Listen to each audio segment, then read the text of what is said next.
ഇപ്പൊ മിന്നലുള്ള for example ഞാനൊരു maximum 5-10 മിനിറ്റിൽ ചെയ്ത ഒരു ഒറ്റ അടിക്ക് പല്ലവിയും അനുപല്ലവിയും കൂടെ കമ്പോസ് ചെയ്തതാണ്.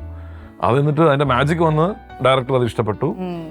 കൈതപ്പൻ സാർ വന്നു, നമ്പൂതിരി വന്ന് അത് എഴുതി, അവിടെ ഒരു മാജിക് നടന്നു. മിന്നലുള്ള എന്നുള്ള ലൈൻ വന്നു.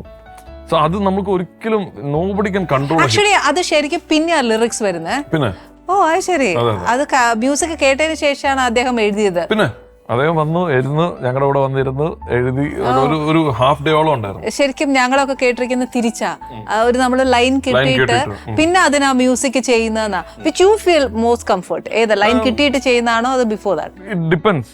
എനിക്ക് രണ്ടും കംഫർട്ടബിൾ ആണ്. ബട്ട് ഐ പ്രിഫർ മ്യൂസിക് വന്നിട്ട് ലൈൻ വരുന്ന ഒരു ഗിവ് ആൻഡ് ടേക്ക് ഉണ്ടല്ലോ.